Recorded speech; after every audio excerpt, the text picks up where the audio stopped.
రావడం జరిగింది. ఆ ముఖ్య ఉద్దేశం గ్లోబల్ టెండర్కు ముఖ్య ఉద్దేశం ఏంటంటే వెంటనే మీరు 90 రోజుల లోపల ఆ మిగిలి ఉన్న ప్యాడీ మొత్తం వడ్లను మొత్తం ప్యాడీ అంటే వడ్లు మొత్తానుడంగా ఎత్తేసుకొని ఆ మిల్లులన్నీ ఖాళీ చేసుకొని మళ్ళీ తదుపరి వచ్చే పంట కోసం స్పేస్ ఏర్పాటు చేసే విధంగా 35 లక్షల మెట్రిక్ టన్ ధాన్యాన్ని కూడా మీరు టెండర్ ఇవ్వడం జరిగింది. అది 90 రోజుల్లో వెంటనే ఆ ఏజెన్సీలు ఎత్తాలి.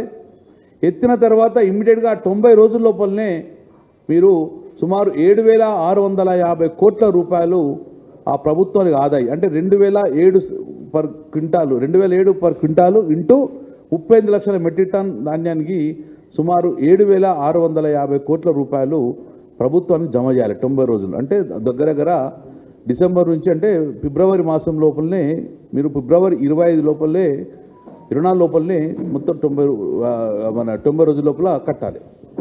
కానీ ఇక్కడ అసలు పరిస్థితి ఏంటంటే ప్రభుత్వం యొక్క ఉద్దేశం ఏంది? ఆ యొక్క ప్యాడీ బస్తాలో ఉన్న వడ్లను ఎత్తురా బాబు అంటే వీళ్ళందరూ కూడా ఆ బస్తాలల్లో పైసలు ఎత్తుకుంటారు. రైస్ మిల్ దగ్గర ఉన్న బస్తాల నిండా పైసలు ఎత్తుకునే పరిస్థితి ఈరోజు రావడం జరిగింది. ఇప్పటికీ రైస్ మిల్లులు ఏమంటారు? ప్యాడీ మా దగ్గర ఉన్నది, చెడిపోయిన ప్యాడీ మా దగ్గర ఉన్నది, దాన్ని మీరు మొత్తం చూసుకున్న తర్వాత టెండర్ వాడుకున్నారు 5 ఏజెన్సీలు, మా ధాన్యాన్ని మీరు తీసుకుపోండి అని చెప్పి రైస్ మిల్లలు అంటారు. కానీ వీళ్ళు ధాన్యం తీసుకుపోము, మాకు అదనంగా డబ్బులు ఇవ్వమని చెప్పేసి ఈరోజు చట్ట వ్యతిరేకంగా ఏ రోజు కూడా రైస్ మిల్లు డబ్బులు ఇస్తాను టెండర్ లేదు. రైస్ మిల్లలు ఇచ్చేది అక్కడ ఉన్న చెడిపోయిన ధాన్యాన్ని ఎత్తుకోవడం. ఈరోజు అఫీషియల్గా మీరు మనీ డబ్బులు ఇవ్వాలని చెప్పేసి అది 2007 కాదు 2235 అఫీషియల్గా ఉండగా ఈరోజు ట్రాన్స్ఫర్ చేసుకున్నారు. అఫీషియల్గా ట్రాన్స్ఫర్ చేసుకున్నారు. అన్ని అకౌంట్లు కూడా మేము దొరకబట్టినాం. దీంట్లో ప్రత్యక్షంగా పరోక్షంగా ప్రభుత్వ పెద్దలందరూ పాల్గొన్నారు.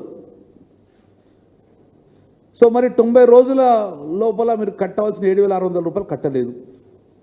7,600 ప్రభుత్వ ఖజానా కట్టకపోవడం వల్ల ఇప్పుడు ఇంట్రెస్ట్ దగ్గర అదొక 500-600 కోట్ల రూపాయలు అదనంగా ప్రభుత్వం మీద భారం పడ్డది. దీనికి ఎవరు బాధ్యులు? నిజంగానే 90 రోజుల లోపల 7,600 కోట్లు పడితే ప్రభుత్వం యొక్క భారం తగ్గుతుండే కదా. మరి ఇప్పటి వరకు ఎంత ధాన్యాన్ని మీరు ఎత్తిండ్రు అంటే లెక్కలేదు. మొన్ననే ప్రభుత్వం వల్ల ఒక డిసిషన్ తీసుకుంది. Actual what is the procedure ఏంటి? ఏ కాంట్రాక్టర్ అయినా, నేను మళ్ళీ చెప్తున్నాను, ఆ రోజు టెండర్లో పాల్గొంటప్పుడు ఈ ఏజెన్సీలు అన్నీ కూడా అన్ని రైస్ మిల్లల్లో చూశారు ప్యాడీ ఉన్నది అని టెండర్లో పాల్గొంటారు. ఎవరైనా కానీ ప్యాడీ లేదని ఇప్పుడు టెండర్ పాల్గొన్నారు. అన్ని రైస్ మిల్లల్లో చూసుకొని ప్యాడీ ఉన్నదని చెప్పేసి ఈఎండి కట్టి టెండర్లో పాల్గొన్నారు 5 ఏజెన్సీలు. ఈరోజు మళ్ళీ మా ఈఎండి మాకు రిటర్న్ ఇవ్వాలంటున్నారు. ప్రభుత్వం రూల్స్ ఏంది? ఏదైనా సరైన టైంలో మీరు ఆ టెండర్ను ఫుల్ఫిల్ చేయకపోతే మీ ఈఎండి రద్దుపరిచి కేసు బుక్ చేస్తాం. కానీ ప్రభుత్వం ఏంటంటే ఆ ఈఎండి రిటర్న్ ఇచ్చేది అందుగుణంగా సిద్ధమైందంటే ఎంత పెద్ద అవినీతి జరుగుతుందో ఒక్కసారి ఆలోచించుకోండి.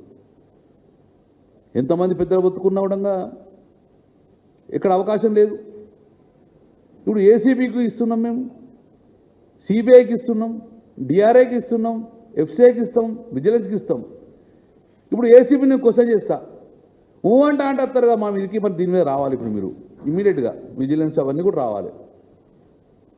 ప్రభుత్వానికి పేరు తెచ్చే విధంగా మా కేసీఆర్ ప్రభుత్వం కూడా ప్రభుత్వం పేరు తేవాలని చెప్పి పథకాలు చేస్తే దాని మీద ఏసీబీ ఉరుకొస్తుంది.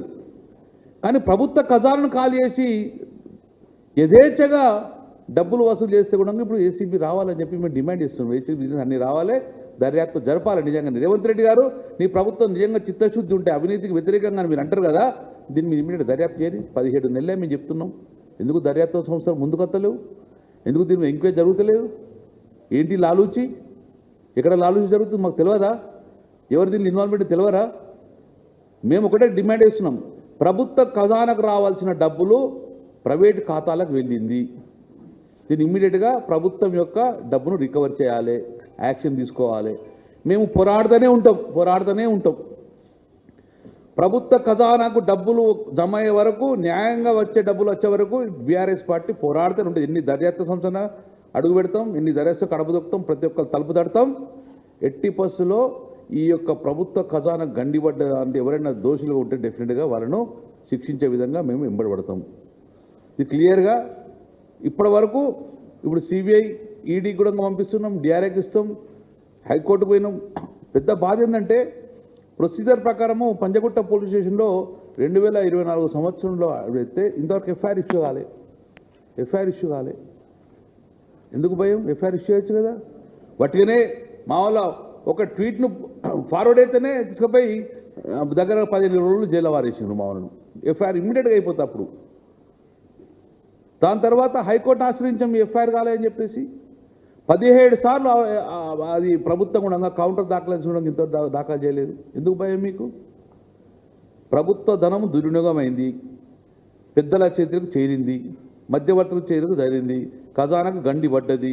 దేశంలో ఎక్కడ లేని విధంగా ఈరోజు ఈ స్కామ్ జరిగింది. కాబట్టి ప్రభుత్వంకు ఎన్నోసార్లు విన్నవించుకున్నాం. ఆన్ రికార్డ్ ఆఫీషియల్గా అసెంబ్లీలో మాట్లాడినాం మేము. కానీ ఇంతవరకు దర్యాప్తు జరగలేదు, ముందుకోలేదు. కాబట్టి మాకు దర్యాప్తు సంస్థల నమ్మకం ఉన్నది, కోర్టుల మీద నమ్మకం ఉంది. మేము కోర్టు ద్వారానే వీళ్ళని శిక్షిస్తాం. Thank you.